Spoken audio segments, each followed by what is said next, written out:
Les aliments que nous consommons doivent être utilisés pour produire de l'énergie qui sera ensuite utilisée par les cellules pour réaliser leurs diverses fonctions. Cette extraction d'énergie peut être complète au cours de la respiration ou plutôt partielle lors d'une fermentation.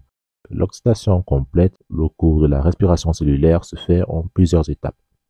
Tout d'abord, la glycolyse qui, on se rappelle, transforme le glucose en acide pyruvique et elle sera suivie d'une décarboxylation oxydative qui convertit l'acide pyruvique en acétylcoenzyme A. Par la suite, l'acétylcoenzyme A va entrer dans le cycle de Krebs pour former des transporteurs d'électrons réduits et ceux-ci vont être oxydés lors de la dernière étape pour produire de grandes quantités d'ATP.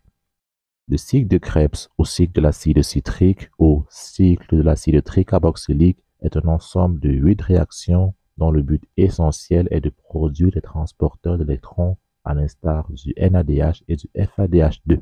La première étape sera l'association de l'acétylcoenzyme A et du citrate pour former de l'acide citrique qui est transformé en isocitrate dans la deuxième étape. L'isocitrate est à son tour converti en alpha-cétoglutarate lors de la troisième étape et il y a de façon concomitante formation d'une molécule de NADH et perte d'un atome de carbone par libération de dioxyde de carbone.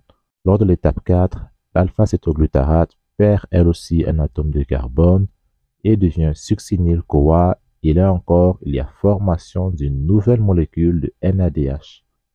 Le succinyl-CoA est ensuite transformé en succinate et lors de cette étape, il est important de noter la formation de GTP qui pourra être hydrolysé pour libérer de l'énergie et fait office d'équivalent d'ATP.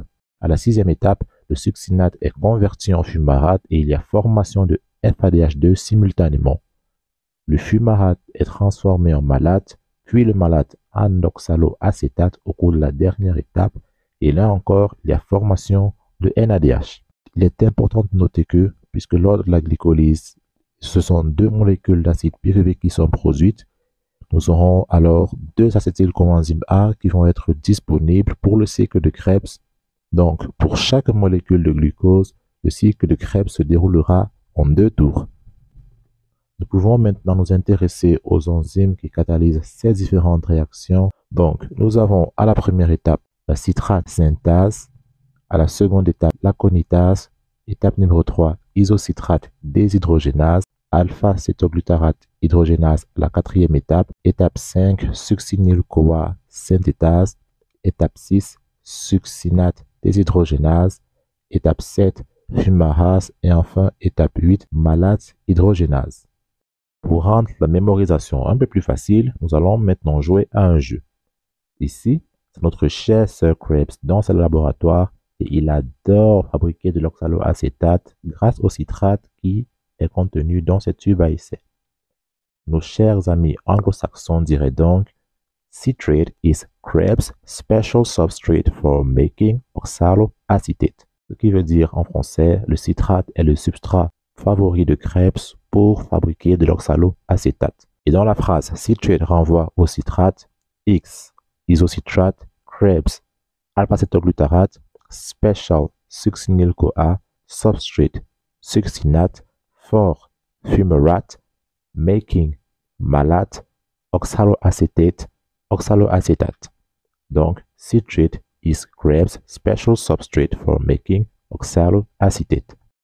En somme donc, chaque tour du cycle de Krebs permet la production d'une molécule de GTP, 3 molécules de NADH, une molécule de FADH2 et 2 molécules de CO2. Et rappelons-le une fois de plus, il faut multiplier cela par 2 car ce cycle de Krebs se déroule en 2 tours, soit un tour pour chaque molécule d'acétylcoenzyme A initial. Sur ce, je veux vous remercier d'avoir regardé jusqu'à la fin et si la vidéo vous a plu, n'hésitez pas à vous abonner, de nous laisser un commentaire pour vos remarques et de la partager avec vos camarades.